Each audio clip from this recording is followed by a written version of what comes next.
नमस्कार दोस्तों, स्वागत है आपका एक बार फिर से आपके अपने चैनल में मेरे साथ यानी मनिक जागलान के साथ। और इस वक्त मौजूद हूँ मैं हीरा कॉलोनी के अंदर और मैं कैमरामैन साथी को कहूँगा एक बार उस साइड तस्वीरें दिखाएं जहाँ कल की अगर मैं बात करूँ तो कल यहाँ पर पानी इतना खड़ा हुआ था कि बहुत ज़्यादा पानी था इस गली के अंदर, यहाँ से निकलना बहुत ही मुश्किल कार्य था। कल की अगर मैं बात करूँ, मेरे पीछे आप देख सकते हैं आयुष शर्मा जो है यहाँ प्रचार करने के लिए आए थे। उन्होंने अपना प्रचार यहीं रोक दिया था। उन्होंने कहा था मैं प्रचार इस कॉलोनी के अंदर उस टाइम प्रचार करने के लिए आऊँगा जब इसका समाधान हो जाएगा, पानी का समाधान हो जाएगा, पानी निकासी का समाधान हो जाएगा। तो आज इस वक्त मेरे पीछे देख सकते हैं आयुष शर्मा एक बार फिर से पहुँचे हैं, अपने वायदे को पूरा करके फिर यहाँ पहुँचे हैं। तो आप आइए, आपको उनसे मिलाएंगे, उनकी बात करवाएंगे आपसे। अधूरा क्यों छोड़ दिया था? आयुष जी नमस्कार। साहब नमस्कार। आयुष जी, कल भी आप यहाँ पर प्रचार करने के लिए आए थे, लेकिन आप प्रचार जो है अधूरा छोड़ करके चले गए थे। यानी कि ये कह सकते हैं कि ये जो कॉलोनी है वार्ड नंबर 7 को आप पूरा कवर नहीं कर पाए थे, क्या कारण था वो? सर मेरा एक ही नारा है कि मैं ये इलेक्शन चेयरमैन का नहीं, बरवाला की सेवादारी का लड़ रहा हूँ। जब हम यहाँ कल पहुँचे तो यहाँ पर सर हमारे पजामे हमें ऊपर करके, जूते गीले करके सीवरेज के पानी में से टपना पड़ा था। और मैं यहाँ के लोगों को, मेरे शहर वासियों को एक वादा करके गया था कि आज की रात यहाँ मैं सफाई करवा के और उसके बाद कल यहाँ प्रचार शुरू करूँगा।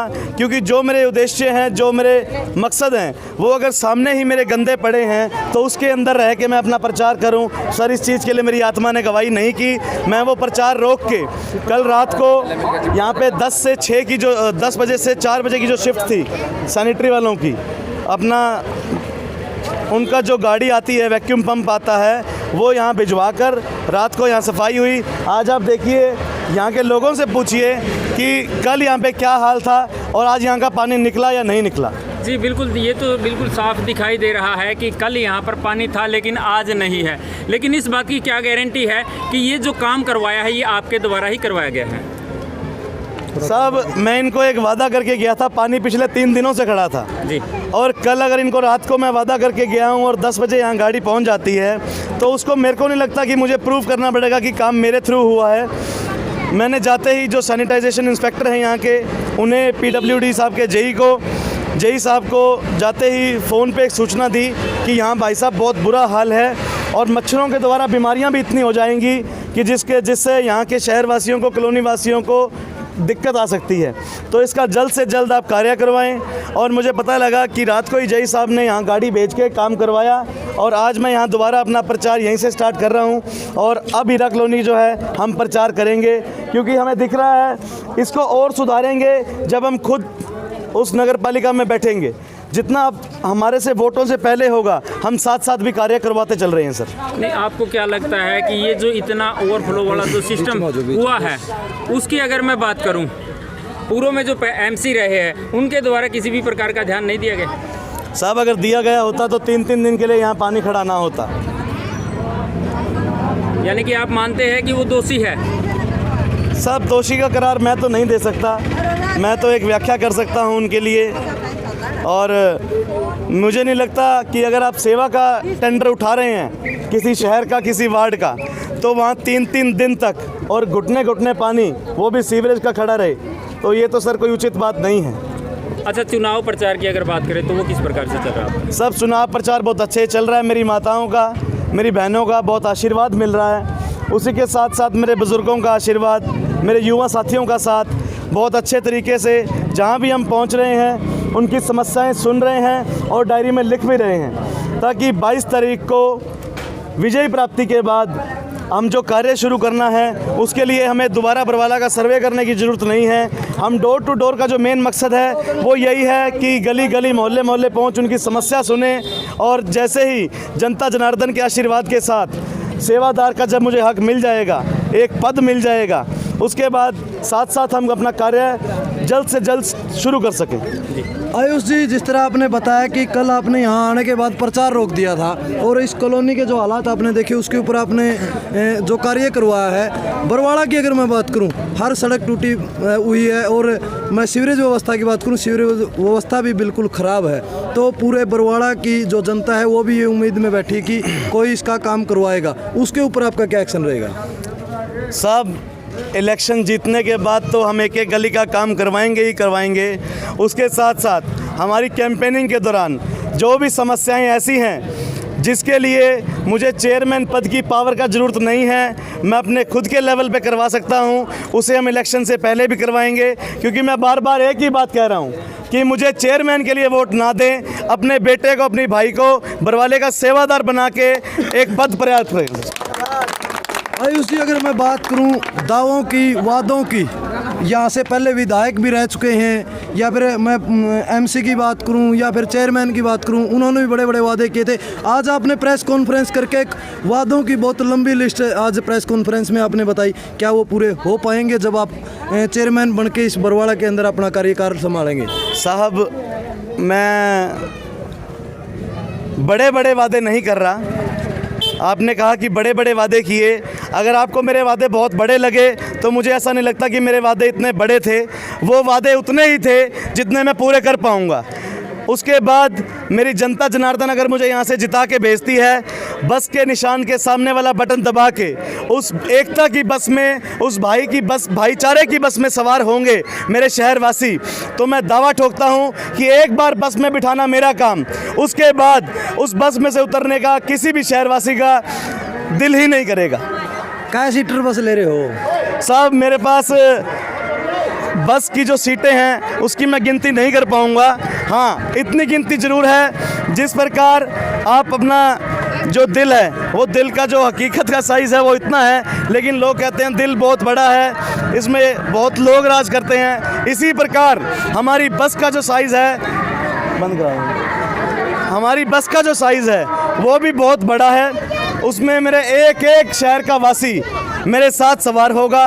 वो भाईचारे की बस कहलाएगी, एकता की बस कहलाएगी, वो बरवाला की बस कहलाएगी। और वो बस जब रवानगी करेगी तो वो मेरी नहीं, इस 36 बिरादरी की और बरवाला शहर की जीत होगी। यानी कि ये कह सकते हैं कि अगर किसी भी प्रकार से बरवाला वासी उस बस में नहीं बैठ सकते हैं जिसमें आप बैठे होगे, तो उसमें अलग से बसें लगा दी जाएंगी ताकि वो साथ चल सके।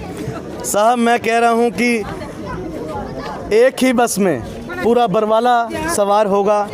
और अगर बात की जाए एक प्रैक्टिकल नॉलेज पे, जैसे आपने की, तो साहब एक नहीं, दो नहीं, तीन नहीं, अगर बरवाला शहरवासियों को इकट्ठा ले जाने के लिए मुझे 1000 बसें भी लगानी पड़ी तो मैं पीछे नहीं हटूंगा। उस बस के काफिले का नाम क्या होगा? साहब, वो एक 36 बिरादरी का भाईचारे का काफिला होगा।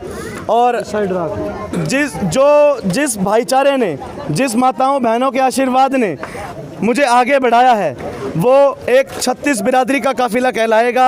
आयुष शर्मा का काफिला नहीं कहलाएगा, वो इस बरवाला की एकता का काफिला कहलाएगा। जी, धन्यवाद। बहुत बहुत धन्यवाद। क्या लगता है आयुष जी, आपको इस बस के अंदर कितनी मशक्कत आपको करनी पड़ेगी इस बस के अंदर सभी को बिठाने के लिए, सारा भाईचारा इसके अंदर बिठाने के लिए? जी साहब, कितनी मशक्कत आपको इसमें करनी पड़ेगी इस भाईचारे की बस में भाईचारा बिठाने के लिए? आपको कितनी मेहनत की और ज़रूरत है? साहब, मेहनत जो है वो मेरे खून के कतरे कतरे में है। मैं अपना 100% लगाऊंगा और मेरी जनता जनार्दन मेरे साथ है, मेरी माताएं बहनें मेरे साथ हैं। तो मुझे ऐसा लगता है कि ये इलेक्शन मेहनत करनी पड़ेगी, मेहनत मैं कर रहा हूँ, मेहनत करनी पड़ेगी मेरे विचार, मेरी बातें मेरी जनता जनार्दन तक पहुँचाने की।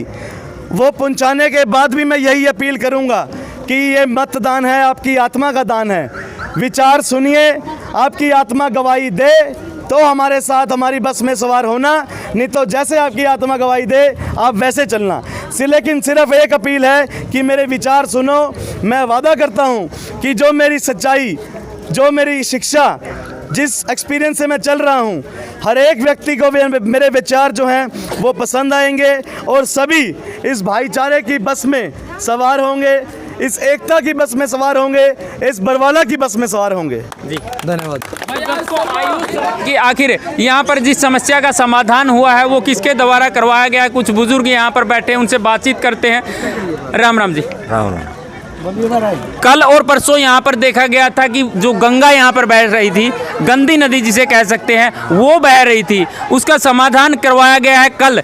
जैसा कि आयुष शर्मा यहाँ पर पहुँचे थे प्रचार के लिए, उन्होंने अपना प्रचार रोक दिया था और ये वादा करके गए थे कि इस समस्या का समाधान करवाने के बाद ही मैं यहाँ पर दोबारा से आऊँगा।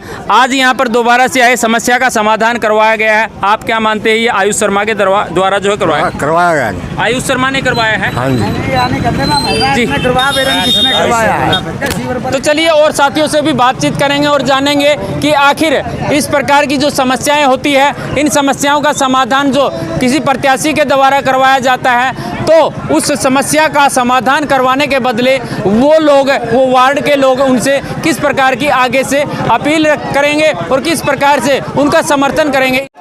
तो दर्शकों, आपने सुना आयुष शर्मा के विचार, उनके किस प्रकार के विचार है, वो किस तरह से बरवाला का विकास करना चाहते हैं। मैं हीरा कॉलोनी की बात करूं, हीरा कॉलोनी में कल यहाँ बहुत ज़्यादा पानी यहाँ पे खड़ा हुआ था, लेकिन आयुष शर्मा ने कल एक वादा किया था इस कॉलोनी में आकर के कि जब तक इसका पानी का समाधान नहीं होगा उस टाइम तक मैं यहाँ प्रचार नहीं करूँगा। और बिल्कुल एक रात बीती है, एक रात बीतते ही आयुष शर्मा ने उसके ऊपर प्रशासनिक अधिकारियों से मिल करके उसका समाधान करवाने का काम किया और आज 24 घंटे के बाद दोबारा उसी कॉलोनी के अंदर प्रचार करने के लिए पहुंचे। आपको इनके विचार कैसे लगे, सभी कमेंट के माध्यम से कमेंट जरूर करें। धन्यवाद। जय हिंद, जय जवान, जय किसान।